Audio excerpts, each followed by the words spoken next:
শুভ সকাল বন্ধুরা, সবাই কেমন আছো? আশা করি সবাই বেশ ভালো আছো। আমি অনেক ভালো আছি। তো বন্ধুরা, 30 দিনের মিনি ব্লগ চ্যালেঞ্জের মধ্যে আজ হচ্ছে 2 নম্বর দিন। দেখলে বন্ধুরা, তোমাদের তো বলতেই ভুলে গেলাম। তো বন্ধুরা, কি হয়েছে, আমি ইউটিউবে ভিডিও করছি 2 বছরের উপর হয়ে গেছে, কিন্তু একটা মাস মানে 30 দিন আমি কন্টিনিউ ভিডিও দিতে পারিনি। তো আমি যখন বাপের বাড়িতে ছিলাম, যখন শুনেছি যে শ্বশুর বাড়িতে আসবো, তখন ভেবে নিয়েছিলাম যে এখন শ্বশুর বাড়িতে গিয়ে কন্টিনিউ 30 দিন আমি ভিডিও দেবো, মিনি ব্লগ দেবো, যাই হোক না কেন, যেমনই হোক না কেন তোমাদের সাথে আমি শেয়ার করব। তো তাই ভেবে দেখো, আজ হচ্ছে 2 নম্বর দিন, মানে 2 নম্বর দিন। কালকে মিনি ব্লগটা ফার্স্ট ছিল, তোমাদেরকে বলতে ভুলে গেছি, তাই আজও বলে দিলাম। বন্ধুরা, আমি কিন্তু নিজে কি চ্যালেঞ্জ দিয়েছি, দেখি 30 দিনকে ভিডিও দিতে আদৌ কি পারবো কি পারবো না। তো বন্ধুরা, যারা আমার এই ভিডিও দেখতে ভালোবাসো, অবশ্যই কিন্তু চ্যানেলটাকে সাবস্ক্রাইব করে নিও। আর যারা এই 30 দিনের কি করছি না করছি সমস্ত কিছু দেখার জন্য কিন্তু চ্যানেলটাকে সাবস্ক্রাইব করতে হবে। যাই হোক বন্ধুরা, এদিকে দেখো আমাদের সকালের সমস্ত কিছু কাজবাজ শেষ হয়ে গেছি। আর কম বেশ কিন্তু তোমার দাদাভাই আজ করে দিয়েছে, কারণ এত বৃষ্টি হচ্ছিল আর এত মানে পিছলা উঠান হয়েছে। আমি কিন্তু কাল পরেই জিতেছিলাম, তার জন্য তোমার দাদাভাই আজ অনেক কাজ করে দিয়েছে, জল এনে দিয়েছে, বাসন দিয়ে দিয়েছে, অনেক কিছু করে দিয়েছে। আমার দিকে কিন্তু ঘর ঝাড় দিয়ে মানে সমস্ত কিছু হয়ে গিয়েছে, কাজবাজ করা। আর দিকে তিনিমাকে মুখটা ধুয়ে দিচ্ছি। ও করতে গিয়ে না অনেকটা সময় লেগে গিয়েছে, কি বলবো তোমাদের সাথে। তিনিমা দুষ্টুমি শেয়ার করবো, কিরকম দুষ্টুমি করে তোমাদেরকে দেখাবো।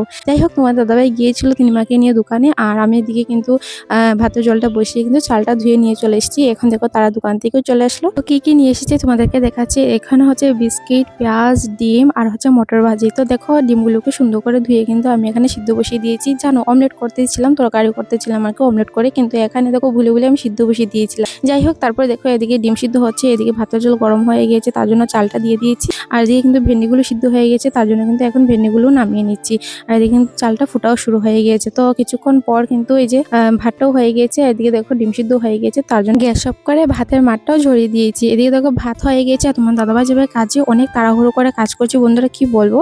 তো দেখো ডিমগুলো সিদ্ধ হয়ে গেছে, তো ওগুলো কিন্তু আমি খোসা ছাড়িয়ে কিন্তু ডিমগুলোকে 4 ভাগ করে কেটে নিয়েছি, মানে 4 টুকরো করে নিয়েছি দুটো ডিমকে। অনেকদিন পর জানো বন্ধুরা এরকম করে ডিম রান্না করবো, মানে 4 টুকরো করে। যাই হোক বন্ধুরা, এই যে দেখো, তারপর হলুদ গুঁড়ো, লঙ্কা গুঁড়ো, লবণ দিয়ে ভালো করে মেখে কিন্তু ডিমগুলোকে ভাজা হতে বসিয়ে দিয়েছি। এদিকে কিন্তু আলু সিদ্ধ হয়ে যাচ্ছে প্রায়। তো এদিকে দেখো ডিম ভাজা হয়ে গেছে, তো ডিমগুলো নামিয়ে নিচ্ছি। আর এদিকে দেখো আলু হয়ে গেছে, মানে সিদ্ধ, তো ওগুলোকে একটু ভেঙে দিয়েছি। তারপর এদিকে কড়াই বসিয়ে পেঁয়াজ সম্বাস দিয়ে তরকারিটা বসিয়ে দিয়েছি। এদিকে তরকারিটা বসিয়ে দিয়েছি। আর তোমার দাদাভাই বলছে আমাকে একটু ভাত দিয়ে দাও, তো তার জন্য দেখো তোমার দাদাভাইয়ের জন্য এখন আর কি ভাতটা বেড়ে নেবো। তো ভেন্ডি সিদ্ধ করেছি, তো ভেন্ডি সিদ্ধ দিয়ে তোমার দাদাভাইকে আর কি ভাতটা দিয়ে দিচ্ছি, ভেন্ডি মাখা করে। আর এদিকে আমি তরকারিটা চটপট করে ঢাকা চাপা দিয়ে কিন্তু করে নিচ্ছি, যেহেতু সিদ্ধ করা আলু এত সময় লাগবে না, তার জন্য বললাম যে তুমি খেতে বসো। তো দেখো তোমার দাদাভাই হচ্ছে ভেন্ডি সিদ্ধ দিয়ে, আর রাতের বেলা ছিল মিষ্টি কুমড়ার ভাজি, ওগুলো দিয়ে ভাত খাচ্ছি। আর বন্ধুরা, তরকারি কিন্তু হয়ে গেছিল, তোমার দাদাভাই তরকারি দিয়ে ভাত খেয়ে কাজ দিতে পারলো। তো আজকে মনে এত পর্যন্ত। তোমাদের হাতে আজকে মনে কেমন লাগলো অবশ্যই কমেন্টে জানিও। Bye, tata.